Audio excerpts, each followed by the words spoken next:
বন্ধু, অর্থকষ্ট ও অন্ন কষ্টকে চিরবিদায় জানাতে আজ এই নির্জলা একাদশীর পুণ্যদিনে আমাদের এই ভিডিওতে দেওয়া বিষ্ণুর ষটপদী স্তোত্রটি শ্রবণ করে সৌভাগ্যের চাকাটি আপনার দিকে ঘুরিয়ে নিন এবং পূরণ করুন আপনার ঈপ্সিত মনোকামনাগুলি।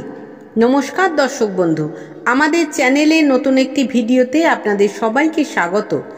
জ্যৈষ্ঠ মাসের শুক্লপক্ষের একাদশী তিথি নির্জলা একাদশী অর্থাৎ জল ছাড়া উপবাস হিসাবে পালিত হয়। পুরাণ অনুসারে দ্বিতীয় পাণ্ডব ভীম এই কঠিন একাদশী পালন করেন, তাই এই একাদশী তিথিটি ভীম একাদশী নামেও পরিচিত। প্রচলিত বিশ্বাস অনুসারে এই একাদশীতে ভগবান বিষ্ণুর নাম জপে বা শ্রবণে ভক্তদের জীবনে কখনো অন্ন কষ্ট হয় না এবং ভক্তরা আর্থিকভাবে যথেষ্ট সচ্ছলতা লাভ করে। তাদের জীবনে সুখ ও সমৃদ্ধি আসে খুব তাড়াতাড়ি। পাশাপাশি জন্মকোষ্ঠীতে যাদের গ্রহদের অশুভ প্রভাব থাকে তারাও গ্রহদের অশুভ প্রভাব থেকে মুক্তি লাভ করে এই একাদশী তিথিতে বিষ্ণুর মন্ত্র জপে বা শ্রবণে। তাই এই আধ্যাত্মিকভাবে শক্তিশালী এই একাদশীতেই আমাদের এই ভিডিওতে দেওয়া বিষ্ণুর ষটপদী স্তোত্রটি দিনে অথবা রাতে যে কোনো সময় মাত্র 3 বার ভক্তি করে শ্রবণ করে আপনার সৌভাগ্যের দিনগুলি ফিরিয়ে আনুন খুব তাড়াতাড়ি। এছাড়াও যারা এই একাদশী পালন করতে পারছেন না তারা আমাদের এই ভিডিওতে দেওয়া বিষ্ণুর ষটপদী স্তোত্রটি শ্রদ্ধা সহকারে শ্রবণ করলে একই ফল লাভ করবেন। তাহলে বন্ধুরা, আর দেরি না করে আমরা এবার পাঠ করছি ভগবান বিষ্ণুর সেই ষটপদী স্তোত্রটি। আপনারা ভক্তি ভরে শ্রবণ করুন। অবিনয়ম পণায় বিষ্ণু দমায় মনঃ শমায় বিষায় মৃগতৃষ্ণম ভূতদয়ং বিস্তারয় তারয় সংসার সাগরতাঃ দিব্যৌধনি মকরন্দে পরিমল পরিভোগ সচ্চিদানন্দে শ্রীপতি পদারবিন্দে ভব ভয় খেদ ছিদে বন্দে সত্যপি ভেদপগমে নাথ তবাহং নামম কিরস্তম সমুদ্র হি তরঙ্গ কচ্চ ন সমুদ্র ন তরঙ্গ উদ্রীত নাগ নগ ভিদনুজ দোনুজ কুলা মিত্র মিত্রো শোষি দৃষ্টে দৃষ্টে ভবতি প্রভবতি ন ভবতি কিং ভবতি রস্কারঃ মৎস্যাদিভিরবতারৈরবতারোবতাবতা সদবসুদম পরমেশ্বর পরিপাল্য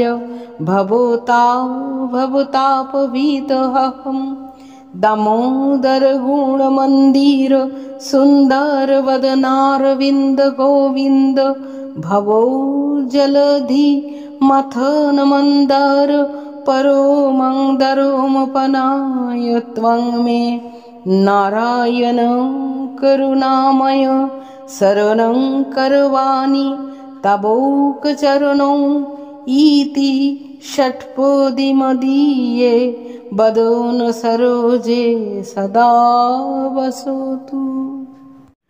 অবিনয়ম পণায় বিষ্ণু দমায় মনঃ শমায় বিষায় মৃগতৃষ্ণম ভূতদয়ং বিস্তারয় তারয় সংসার সাগরতাঃ দিব্যৌধনি মকরন্দে পরিমল পরিভোগ সচ্চিদানন্দে শ্রীপতি পদারবিন্দে ভব ভয় খেদ ছিদে বন্দে সত্যপি ভেদপগমে নাথ তবাহং নামম কিরস্তম সমুদ্র হি তরঙ্গ কচ্চ ন সমুদ্র ন তরঙ্গ উদ্রীত নাগ নগ ভিদনুজ দোনুজ কুলা মিত্র মিত্রো শোষি দৃষ্টে দৃষ্টে ভবতি प्रभवति न भवति किं भवतिरस्कारः मत्सादिभिरवतारैरवतारोऽवतावता सदवसुदं परमेश्वर परिपाल्य भवतापभीतहम् दामोदर गुणमन्दिर सुन्दर वदनारविन्द गोविन्द भवो जलधि मथन मन्दार परो मन्दरोमपनाय त्वं मे नारायण करुणामय शरणं करवाणि तवोकचरणौ इति षट्पदीमदीये वदन सरोजे सदा वसतु। अविनयं पणाय विष्णु दमाय मनः शमाय विषाय मृगतृष्णं भूतदयं विस्तारय तारय संसारसागरताः दिव्योधनी मकरन्दे परिमल परिभोग सच्चिदानन्दे श्रीपति पदारविन्दे भवभयखेदचिदे वन्दे सत्योऽपि भेदपगमे नाथ तवाहं न मम किरस्तं समुद्र हि तरङ्गकच्च न समुद्र न तरङ्गः उद्रीत नागनगभिदनुज दोनुज कुलामित्र मित्रो शोषि दृष्टे दृष्टे भवति प्रभवति न भवति किं भवतिरस्कारः मत्सादिभिरवतारैरवतारोऽवतावता सदवसुदं परमेश्वर परिपाल्य भवतापभीतहम्